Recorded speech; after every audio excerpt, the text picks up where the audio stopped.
There are many uses for sphere lights, such as car headlights and candles, through to huge glowing mystical orbs. But one very common use for sphere lights is when creating light bulbs.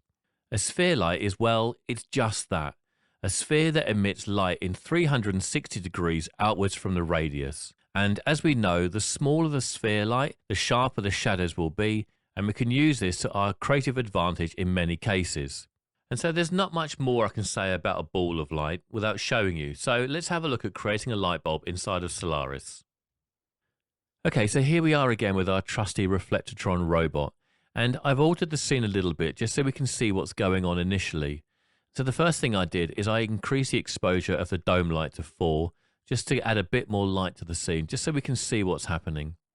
And then I've created a light bulb piece of geometry which I've imported using this SOP import. And then using a transform node, I put it inside of his hand. And then lastly, down here under the render geometry settings node, I selected the glass elements of the light bulb and I've increased the max specular depth to 11. And so rather than watching me create a sphere light and wiggle it around into the right place, I already jumped ahead and created this sphere light. So let's go ahead and put it into the merge node and let's see what it looks like. And then the next thing I'm going to do is I'm just going to lower this exposure down to 0. So what we've ended up with is this big glowing ball of white light right in the middle of the light bulb. And that's not necessarily what we want. So let's have a look at the sphere light itself. So everything here is default. The only thing I changed was the radius, and I dropped this down to 0.25 just so it kind of fitted along the outside of the actual light bulb shape itself.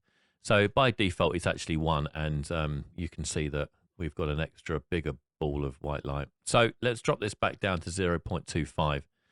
Now, the first thing you can see is, well, we don't really want to see this. And what we can do is we can actually hide this from the camera. And we do this by coming over to the RenderMan tab. And then right at the bottom here, under visibility, you can see that we have this camera visibility. And then to hide this from the camera, we want to select set or create, and then we can turn this off. So now the sphere light is still emitting light, it's just that we don't see it in the camera. So this is a good first step. Now the next thing I want to do is I'm going to come over to the base properties and let's increase the intensity to something like 6, and let's increase the exposure to 3. And so now we're getting something which mimics a light bulb a lot closer. So those eagle-eyed viewers out there will notice that I have this note that sits inside the node graph. And I went ahead into the internet and I found a manufacturer of light bulbs, and I noted down 3 Kelvin values which they had on their website. So they have a warm white, which is 2700, they have a cool white, which is 3000, and then they have a daylight bulb, which is 5000. So let's have a look at what these look like. And we know we need to do this by enabling the color temperature. And when we do, we get a default value of 6500. So let's have a look at warm white, which is 2700. So this is what that looks like. And let's have a look at cool white, which is 3000. And that's not much different. Let's have a look at it at, say, 4000. And that's a little warmer. And let's have a look at what they say a daylight light bulb would be. And that's 5000. Now, these are just starting points for Kelvin values for your light bulbs. Now, you don't have to stick to these because really it comes down to the story you're telling and the mood that you want to convey in your shot. But these are probably good starting points if you want to mimic real-world light bulbs. And the other thing to keep in mind when using your color temperature is it really depends on the intensity and exposure values of your light, which can drastically change the way that the color temperature looks. So just to demonstrate that, if we look at the floor here and I increase the exposure to 6, you can see that the color has actually changed. And then to demonstrate this even further, let me take the exposure down to 1. And you can see the color of the floor is much, much different. Now I've dropped the exposure of the light to 1. And you can see here, it's a real creative balancing act to get the color temperature set and then dial in the intensity and exposure correctly. So you really convey the mood and the look for your scene, shot, or story. So with that out of the way, let's carry on creating our light bulb. And let's go ahead and put the exposure back to 3. So we've got a brighter bulb. Now I'm just going to actually lower this down to something like 3000. So we have a much warmer light bulb. And actually I might go to 3500. Okay, so this is the look that I want for my light bulb. And as I mentioned earlier, I really want to show the filament inside of the light bulb. And in this lesson, I'm using the globe parameter inside of Pixar surface. So I promised you earlier that I was going to show you inside this material library. So let's dive inside of here. Then under filament, you can see I have this Pixar surface. And by default, it's set to 0. So let's increase this to 5 and see how our light bulb starts to look. And now we can start to see we have a glowing filament inside of our light bulb. And actually really what I want to do is I want to push this a little bit brighter inside of here by increasing the gain to say something like 20. So now you started to really mimic how a light bulb looks. We have a glowing filament inside, and then on the outer surface, which is invisible to the camera, we have our sphere light, which is emitting this light around our scene.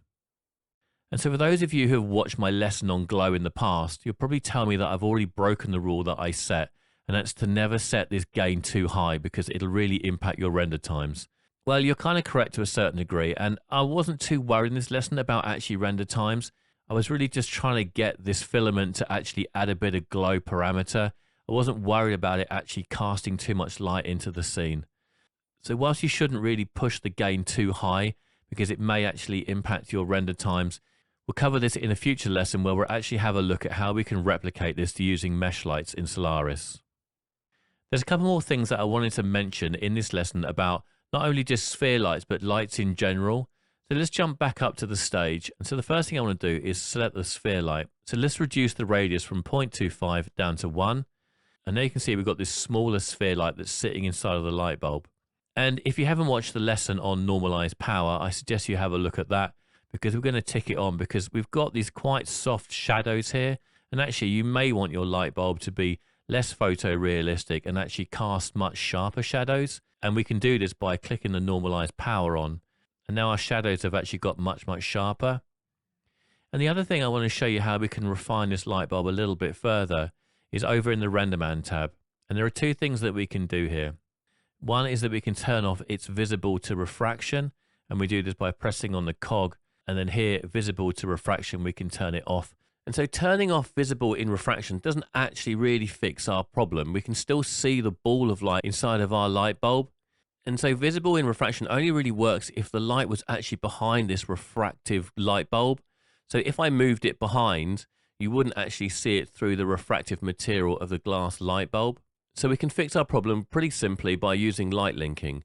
So if we drop down a light linker node, and then we can insert it at the end of our graph. Now, we're not going to cover too much about light linking here. We're just going to quickly fix this problem. And so we know that this sphere light here is what's causing our issue. So if we pick it up and we drag it into our rules column, we have two options here. We have which geometry do we want this light to be illuminating and which geometry do we not want this light to be illuminating. So under the geometry column here, we can come across and we can go thicker glass, and this is the shape that we want, and we don't want it to be illuminating the glass. And now you can see that the sphere light is still illuminating our scene, but we don't see it actually illuminating our glass object. And this is really what we want. And so this is the general overview look of how you can use sphere lights to create light bulbs inside of RenderMan. But of course, depending on the look that you're trying to achieve, there's always a variety of different ways that you can use.